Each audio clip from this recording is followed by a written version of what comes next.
Sa Las Vegas, Nevada, sa final press conference na naganap kanina, binalikan ng pambansang kamao ang kanyang pinagmulan at nagpasalamat sa Panginoon. Aniya, handang-handa na siya sa inaabangang laban nila ni Floyd Mayweather Jr. Mapapanood po yan sa Linggo dito po sa GMA.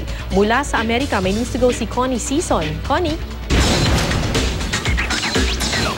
Kara, naging maayos at malumanay naman ang paghaharap kanina muli ng magkakatunggali sa laban sa Sabado dito sa Amerika at Linggo naman dyan sa Pilipinas sa sina Floyd Mayweather Jr. at ang ating pambansang kamao na si Manny Pacquiao sa final press conference kanina sa MGM Hotel. Alam mo kung ang ating pagbabasehan yung nakita nating demeanor o kilos ng ating pambansang kamao, no? Ito ay parating umingiti, nakikipagbiruan sa mga katabi niya kanina na sina Coach Freddie Roach at ang dating governor na si Chavit Singson, ay makikita natin talagang relax na relax ito at marami nga nakaobserba na talagang ating pambansang kamao ay walang bakas ng anumang kaba. Kumbaga, relaxed at talagang ito daw ay senyales na kumpiyansa siya sa kanyang kondisyon at magiging laban sa darating na weekend nga. No? So talagang magandang senyales yan dahil wala tayong nakikitang anumang kaba o nervyos man lang. Na, wala talaga. Talagang relax na relax. Ito ay nagsiselfie pa kanina habang nag-press con.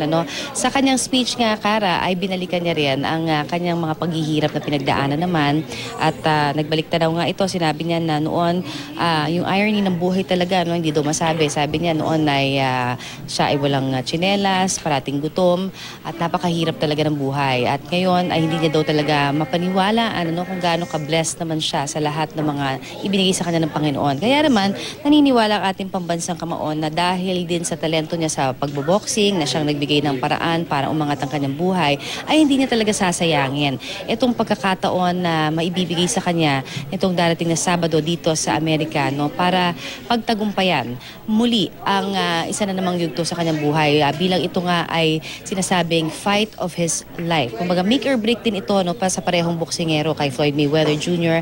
at kay Manny Pacquiao. Kung kaya talagang asahan na daw na ang kanilang magiging goal pareho ay ang give o ibigay ang kanilang pinaka mahusay na paraan para magtagumpay dito nga sa labang ito. Kaya it will be a good fight, sabi nga niya. At ito ay nothing personal, ikaga din niya, and they will do their best pareho to put their names, sabi nga niya, sa history ng boxing. Di na rin pinalampas ang pagkakataon kanina na sabihin naman, ipahayag kay Floyd Mayweather Jr. sa kanyang talumpati na nais niya itong makilala ng husto pa, even after the fight. Kung kaya gusto daw niya talaga sana magkaroon sila ng pagkakataon magkasama at lalong-lalong na gusto niyang ma-share ang kanyang faith kay Floyd Mayweather Jr. At ito ay matapos nga ang kanilang laban. Hopefully magkaroon daw ng pagkakataon na yon. At tulad ng dati, siya ay nagpasalamat muli at ibanilik niya ang lahat ng tagumpay at papuri sa kanya sa Diyos. Napakagandang gesture talaga ng ating pambansang kamao yan. At muli, binanggit niya that everything is possible with God. Sabi niya na si God lang daw talaga ang nakapag-turn sa kanya from nothing into somebody. At kanina rin, Kara, nagkaroon din tayo ng pagkakataon naman na makausap ang WBC President na si Mauricio Sulaiman. At sinabi niya nga na yung pagtatalunan nitong dalawang boksingero na WBC belt, pinakita niya sa atin yan, mayroong 3,000 na emerald stones, bukod pa sa gold at silver.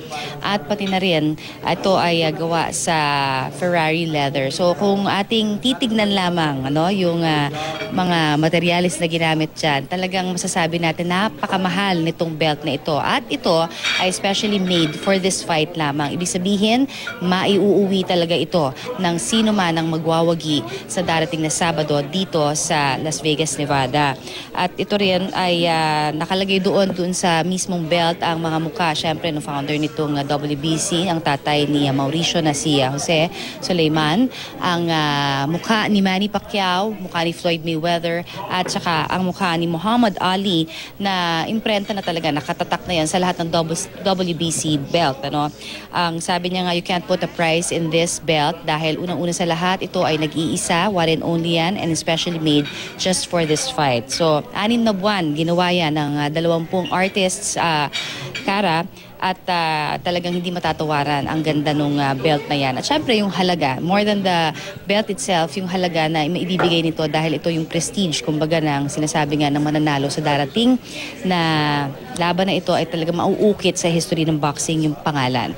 Samantala, nagkaroon din tayo ng pagkakataon na kagabi, no, na maipakita rin yung ticket naman sa darating na laban. Ibang-iba itong ticket na ito kung ikukumpara natin doon sa mga nakalipas na laban ni Pacquiao, no, dahil unang-una sa lahat ito ay laminated.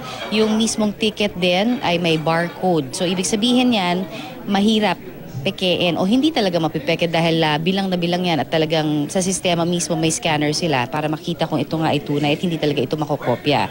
Samantala, kagabi rin ay nagkaroon din tayo ng pagkakataon na makapanayam ang panganay na anak naman itong si Manny na si Jimwell at si Michael din. Ano? Ganun din yung kanilang mga pamangkin na naririto at magkakasama nga rin ngayon sa aking likuran. Nandito yung mga kamag-anak din nila. At nakita natin yung suporta nila sa kanilang ama. Sabi ni Jimwell, may konti siyang nararamdamang kaba, pero ang sabi niya rin talagang naniniwala siya mananalo ang kanyang ama. Win or lose, nasa likod lamang sila ng kanyang ama at parati daw niya itong pinagdadasal. Aminado rin si Jimwell na minsan niya nang naisipan na itry din na magboxing, pero nung nalaman nga daw ito ni Jinky, agad siyang pinahinto at agad din naman siyang tumulima sa kanyang nanay. No? At ngayon daw, instead of boxing, ay nagbabasketball training na lamang daw siya. Ang importante niya, manalo man o matalo ang kanyang ama, ay malaman nito kung gaano siya kaimportante sa kanilang pamilya at ang suporta nila ay talagang 100% sa kanyang daddy. Samantala, narito po ang ilan sa pahayag ng na interview po natin na si Manny Pacquiao, ang kanyang anak na si Jimwell at ngayon din ang WBC President na si Mauricio Sulaiman. After the fight, we can have a conversation with Floyd, sharing my faith about God, it's nothing bad about that, sharing my faith about God, how we need to believe that we can inspire more people, especially those children. I hope this fight is going to be not only to entertain people, but to give an inspiration to all the people around the world, and that there is God, there is God that who can raise someone from nothing into something. It is priceless. It is very difficult to calculate because this you cannot buy. This is going to be won in the ring by the greatest ever. Kinakabahan ng konti, pero I have faith in my dad that he's gonna win and that he's gonna be safe. Before the fight, we always pray for him and tell him that he can do it.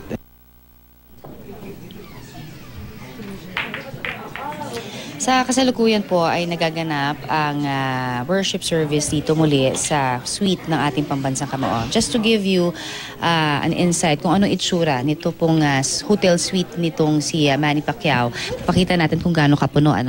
Ito ho, yung area na ito ay ang family area, no? Doon sa mismong dulo, kung nasaan po yung pintuan, ay punong-puno pa rin yan hanggang doon sa mismong dining area, sala ng suite na ito ay punong-puno. At naroon yung worship service ginaganap. So nakita natin, ang mga naririto ay ang mga may access, usually mga kamag-anak nila, mga malalapit na kaibigan, at mga iba pang supporters. Meron din tayo mga nakita dito na mga kasama niya sa kongreso at ang ilan pa ay yung mga nagbibigay suporta rin, mga katulad ng mga kapitbahay niya dati at marami pang iba. So talagang hindi naman pinagbabawal, basta worship service at Bible study ang pag-uusapan.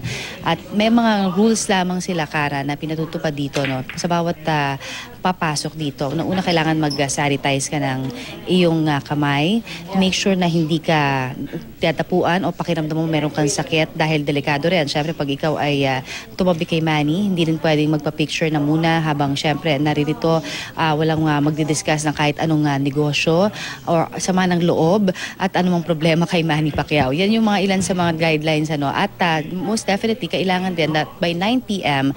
ay maklear na ang buong suite na ito dahil yan ay panahon naman ng pagpapahinga na ng ating pambansang kamao. Kara? Yes, Connie, may ilang mga boxing analysts at mismong yung mga ilang nakatunggali ni Manny Pacquiao at ni Floyd Mayweather Jr. Nagsasabi na mahihirapan daw si Manny dito sa labang ito. May iba pa nga na nagsasabi na mukhang si Floyd Mayweather Jr. daw ang magwawagi. May reaksyon na ba dito ang ating pambansang kamao? Alam mo, sa ganyang mga pahayag kasi, parati lamang natin naririnig ang ating pambansang kamao, Kara. Unang-una na talagang hindi mapipredict ng kahit sino man ang magiging laban at kumpiyansa siya. Katulad nga ng ating nakikita sa buong time na naririto tayo kasama niya no, sa Amerika. Nakita natin yung training, talagang matindi. Nakita rin natin yung dedikasyon niya na talagang mismong siya pa mismo ang nagsasabi na ayaw niyang ipakita yung estilo sa media unlike sa mga previous fights niya because he's very serious. Ano. So, ang kay Manny lamang, kung ano man ang opinion ng iba, nire-respeto niya yan. Pero iba rin, syempre, sabi niya, kilala niya ang sarili niya, alam niya mabilis pa rin siya. Sabi nga niya dun sa press conference din kahapon, sa foreign media kahapon, ito nung after nung fan rally, sinabi niya na wala siyang nararamdamang pagkakaiba pa sa kanyang pangangatawan. No? Physically, wala.